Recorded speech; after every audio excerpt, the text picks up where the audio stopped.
Most of us learn in school that we make our way in life by studying hard, getting a good job, buying a house, and saving enough money so that we can last into retirement. Meanwhile, we pay to put our kids through college so they can repeat the cycle. This approach worked to some degree in the past. If you pick the right line of work, you might have a job for life. If you put your money in the bank, you might earn a decent rate of return. But even then, working like this always puts a limit on how much you could make. If you wanted to make more, you'd have to work more hours and pay more tax.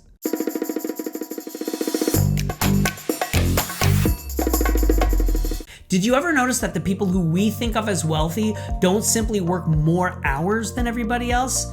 Think about the person who works 3 jobs and barely sees their kids long enough to put them to bed at night, while they earn barely enough to make rent and avoid eviction for another month. Even if your situation isn't that stressful, your work probably puts a ceiling on how much you can earn. And if you're working for someone else, they're getting rich before you are. This is where a passive investment strategy comes into play. Those who are able to learn and understand passive investing don't have to continuously sacrifice time for money. There is another way of thinking and acting so that you don't have to just trade your time for money. Something that most wealthy people seem to know. The rest of us don't know this because most schools don't teach anything important when it comes to how to deal with money. The secret, the thing it took me years to learn, is that instead of working for money, make your money work for you. That might sound like a nice soundbite that you can just throw away, but I promise you it's much more. We can't rely on job security and bank interest rates if we want to have any degree of financial freedom. This is where I'd like to introduce you to something life-changing, and it's called passive investment. Passive investing is an investment strategy that operates without any major hands-on participation from the investor. It's often aimed at building wealth gradually and maximizing returns over the long term while minimizing fast cycles of buying and selling. Passive investing is perfect for long-time thinkers, and wealthy people think in the long term. It works great with investments in sectors that have a proven track record. Even though every market can have its blips, if it tends to post positive returns over time, that's a place where passive investments are likely to become a significant asset for their investors. Becoming a passive investor is the fastest way to earn money while you sleep. At least that's what everyone's always saying. While there are a lot of false promises associated with that, there is some truth to it as well. When your money is properly put to work for you, it will do so around the clock. But this message can also send the wrong signal to some people. It can feel like an easy fix that requires no effort at all. The truth is that good passive investing does require some research, does not come with risk-free guarantees, and does not offer a get-rich-quick button. I pause when telling you that this isn't a get-rich-quick thing because that's exactly what the get-rich-quick merchants will also tell you. Trust me, I used to be an actor, probably doesn't help much either. Think of passive investment as a handy second income rather than being your main gig. It has the potential to become the principal way your wealth grows over time, but let's walk before we try to run. More than just earning you money, passive investment is a route to give you the greatest non-renewable resource: time. What you do with it is up to you, but having the choice of what to do with your time is much more rewarding than spending it all working.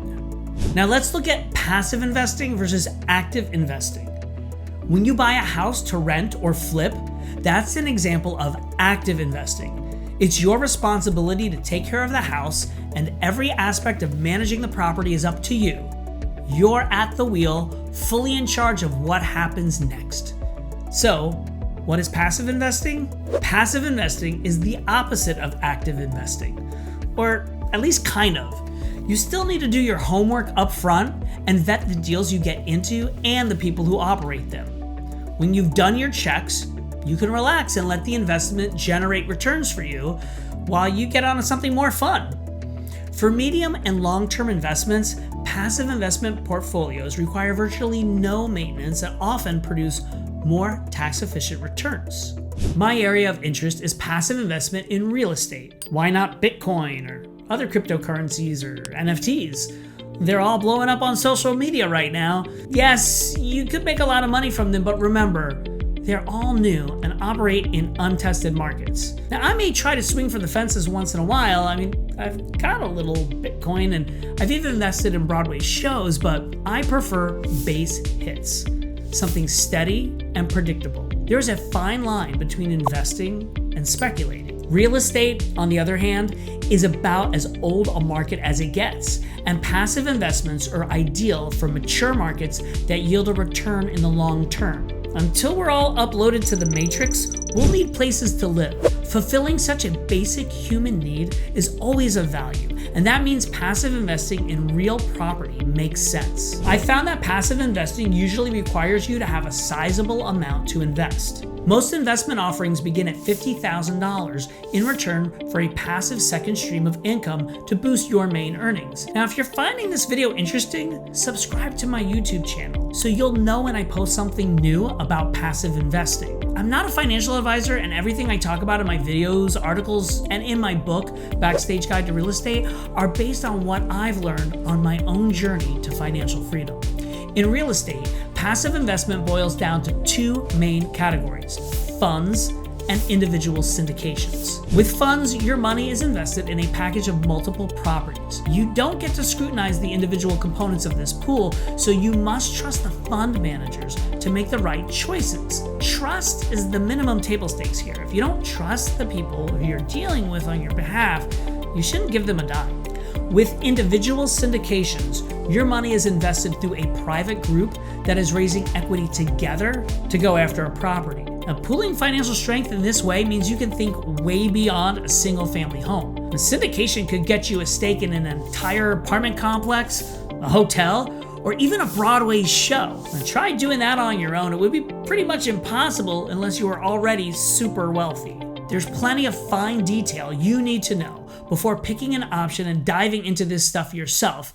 But that's the beauty of passive investment, because someone else is doing the brain work of understanding Securities and Exchange Commission (SEC) requirements, the financing, operations, and navigating all the complex details that make up these investments. If you find the right person to trust with your money, you can skip to the good part and let them handle the rest. Of course, there will be plenty of people out there begging you to trust them with your money.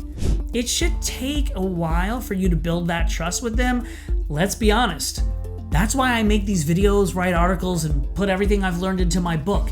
It's my way of showing that I know how this field works while helping people get smarter and avoid the mistakes that I made in the early days. Anyway, who you pick is up to you.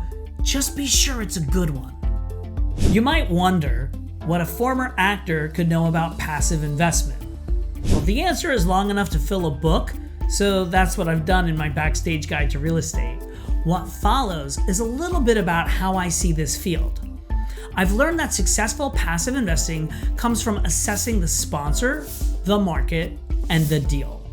Of these, it's most important to choose the right sponsor. That's the person or people leading the syndication or partnership. It's so important that I only work with people I know, like, and trust. People whose investment philosophies align with my core values and beliefs. I analyze deals in forensic detail and don't make assumptions without data. You need evidence and benchmarks if anyone's going to trust you in this field, especially when you're dealing with large sums of money. Not all deals are made equal, and if you're picky like me, you'll want to choose deals that give you a good return with very low risk. I believe in doing deals that work for everyone, not just helping people make money, but giving them the opportunity to make a difference for the people and the communities they want to serve. It sounds a bit grand, but it feels as though I'm supporting a new kind of activism by helping both investors and the residents of our communities. These deals lead to properties being improved and made more green, so this stuff is good for the environment too. My hope is that this spreads ripples of positivity that together we can make this world a better place to live.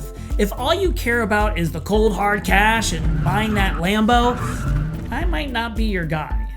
I know you'll have lots of more questions about how to make passive investments work for you. What's certain is that doing this alone can be hard and some early mistakes are inevitable. They were for me until I figured out what really works. Feel free to reach out to me if you're ready to get started with passive investing. I love helping good people do good things with their money.